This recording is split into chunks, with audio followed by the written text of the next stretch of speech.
Hello everybody, thank you very much for having us. I spoke at the conference a few years ago in Leicester and it was an absolute privilege. And it's an absolute privilege again, and thank you to Imogen and Melanoma Focus for having us here. On behalf of Melanoma Me, I think the last 24 hours have been mind-blowing, just everything we could wish for, and speaking to you all has been incredible. And we offer free counselling, support services. We have a melanoma cafe once a month that people are desperately trying to get to have more, aren't they, Claire? Which we will, I'm sure.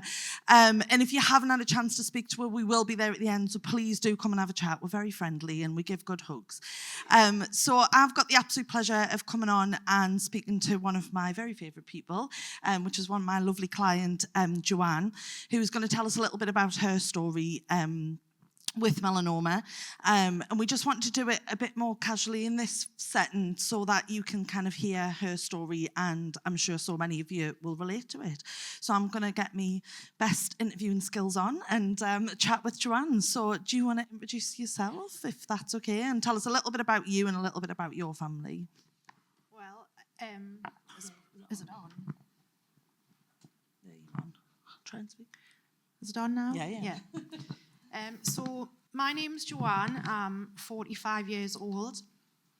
I'm a mother of 3 daughters and a nana to 2 granddaughters. So I've got my hands full, all 5 girls. Yeah. That's you. That's me. That's not Joanne. That's Joanne in a nutshell. But yeah, Joanne never Short stops. and sweet. Yeah, very short and sweet. So do you mind telling us a little bit about the discovery that you had of your lesion, original lesion? Yeah, so back in 2017, my partner noticed a mole right in the middle of my back. He said, Joanne, I really don't like the look of that mole on your back.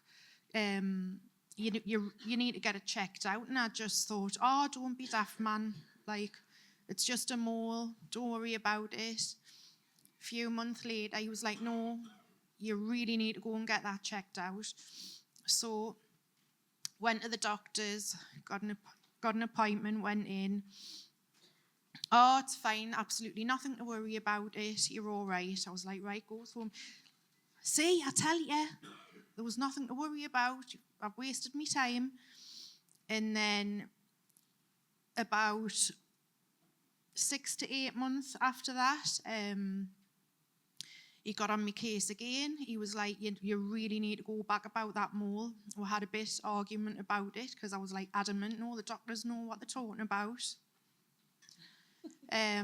Which we know isn't always true. No.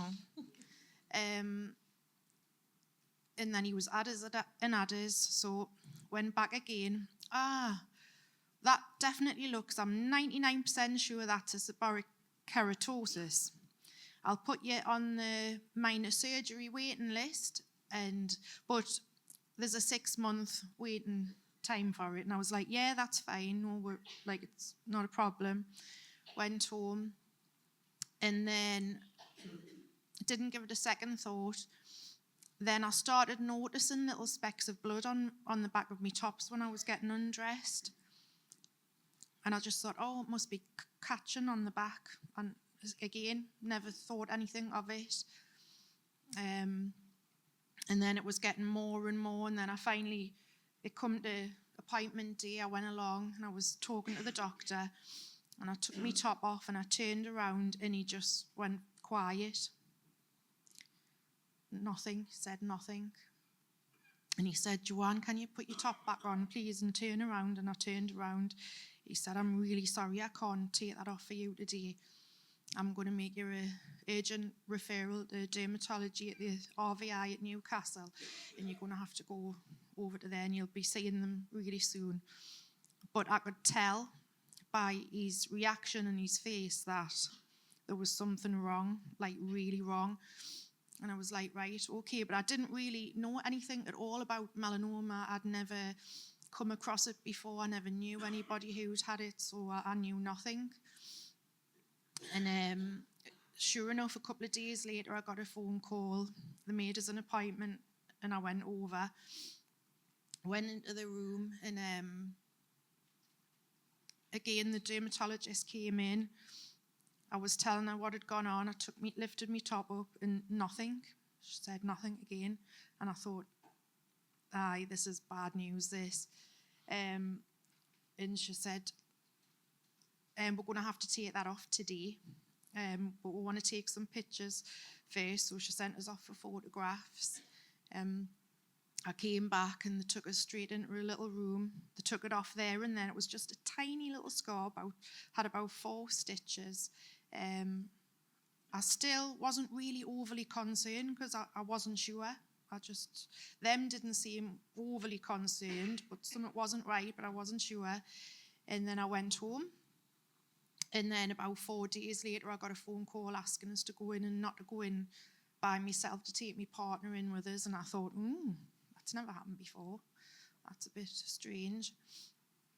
So I went in, and they sat us down and they said, I'm really sorry, Joanne, but the biopsies come back and it's stage 2A ulcerated malignant melanoma. And I can just remember just zooming in.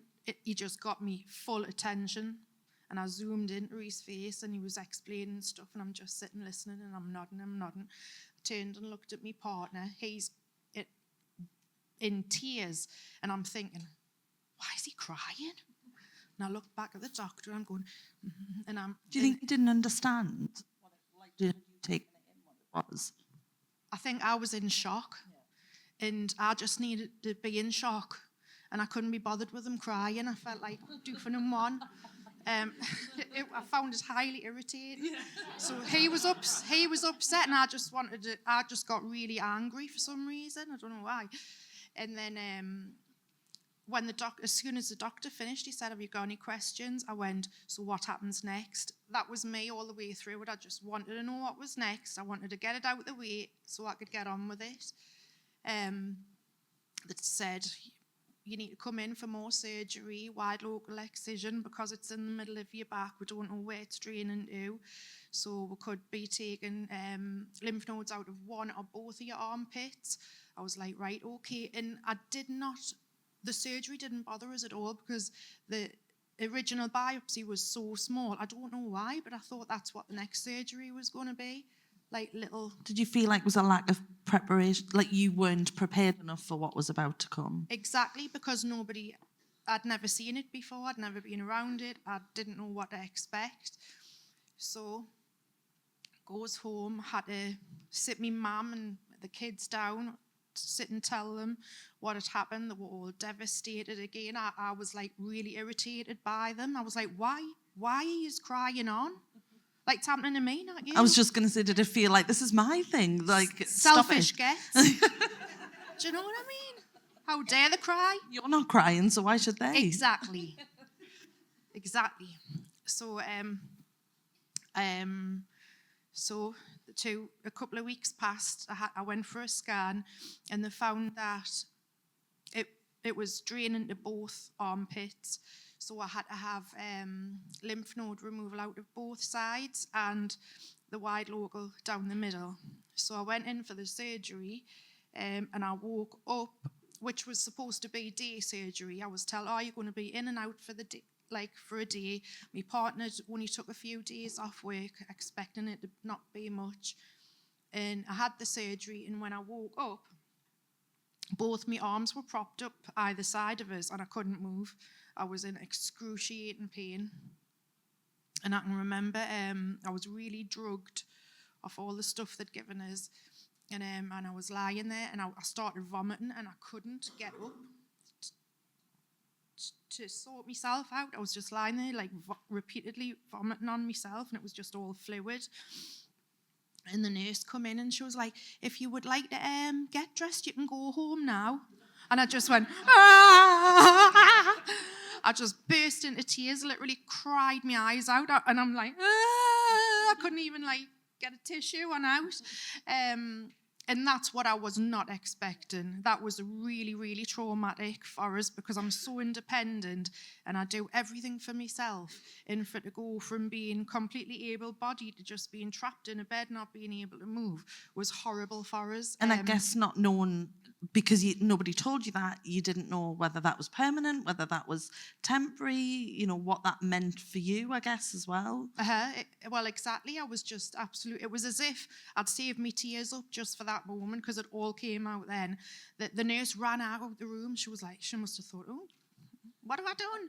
She ran off, got the ward sister. The ward sister come back and she was like, yeah, you're not going anywhere. So they kept us in for a week and then sent us home.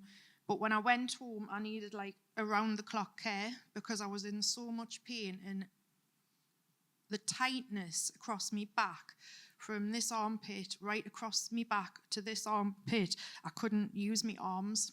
I just couldn't. I was all bandaged up. The pain, both my arms were swollen, my hands were swollen. It was just horrific. I had to go into rehabilitation. Well, to cut a really long story short, I was in rehabilitation for 2.5 years after that. My scars were keloid, really, really thick, tight, angry. There was hardly any movement in the flesh right across my back. I couldn't put my shoes on, my socks on. My youngest daughter, she's only 5. My 2 oldest were in the 20s, so they were up and they were out of the house.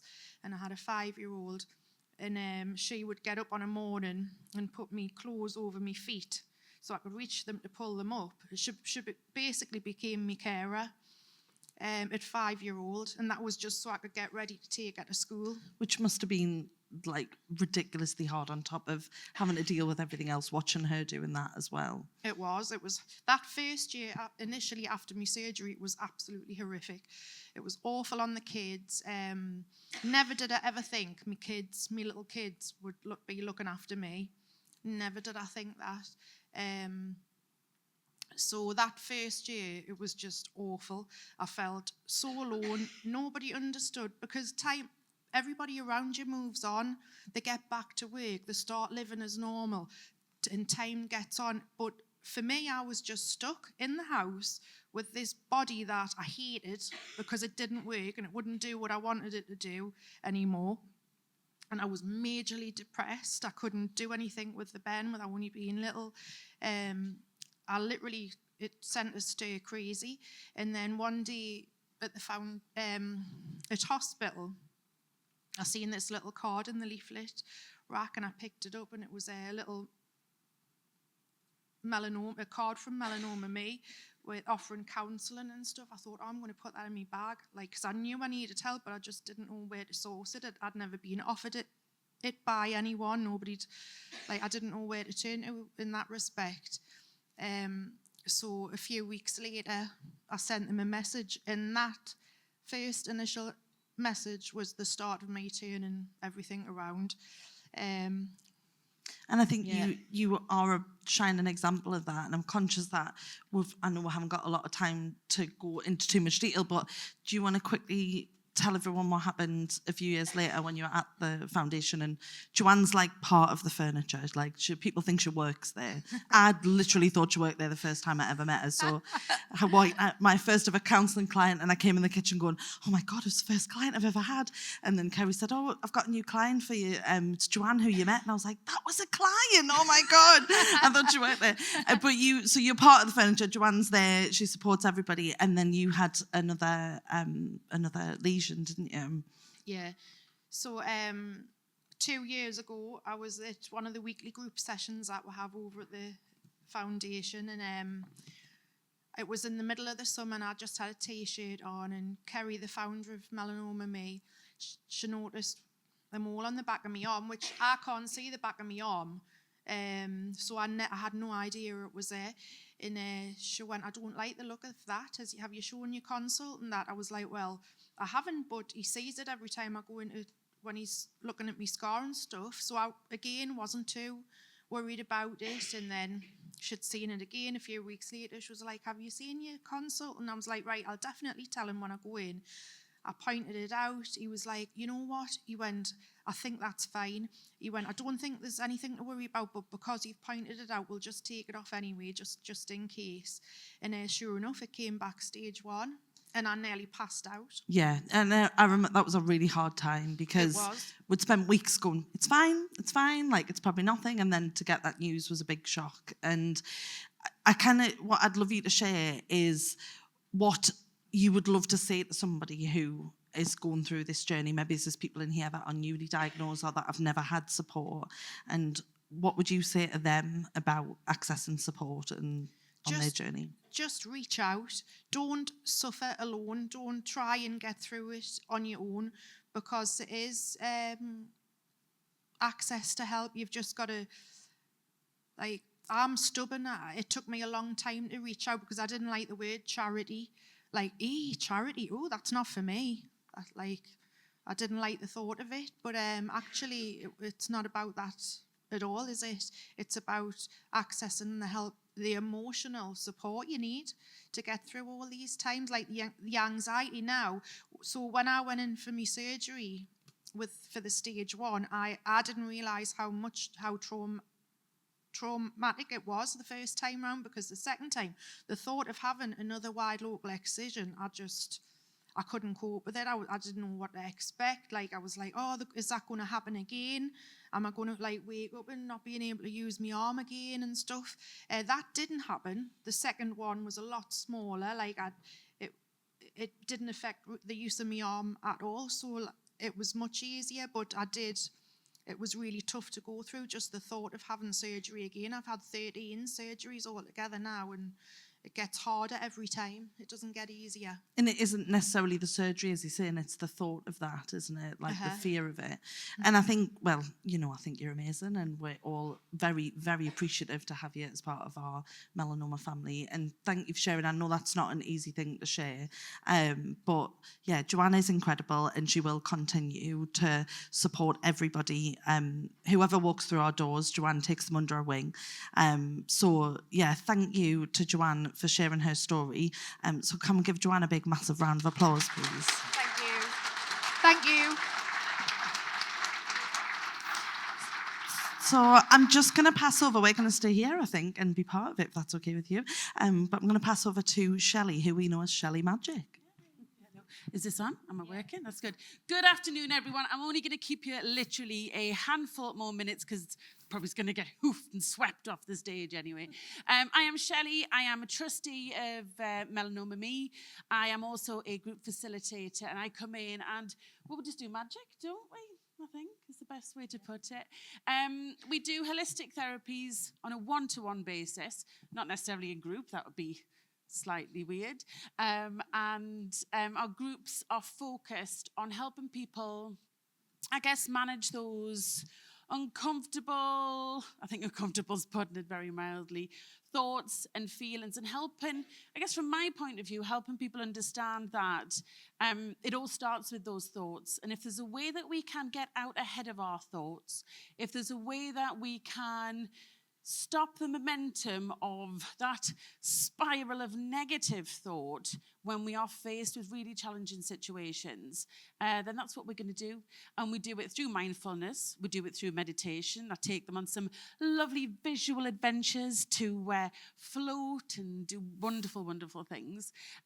We've got different holistic therapies going on. We have Reiki in person and distance as well. We do hypnotherapy. That's lovely Kerry's job up there, or part of it. It's her job. She's like, the big boss. But she loves doing that bit. We've got reflexology that we do. We do meditation in group and one-to-one. And it's just nice to be able to work with people who come to us feeling lost, alone, scared, anxious. I think anxious is probably the key word there. And bring them in for an hour or so, and then when they leave, they're just a little bit lighter. We haven't had anyone literally levitate out of the building just yet, but I'm happy to take on a challenge anytime.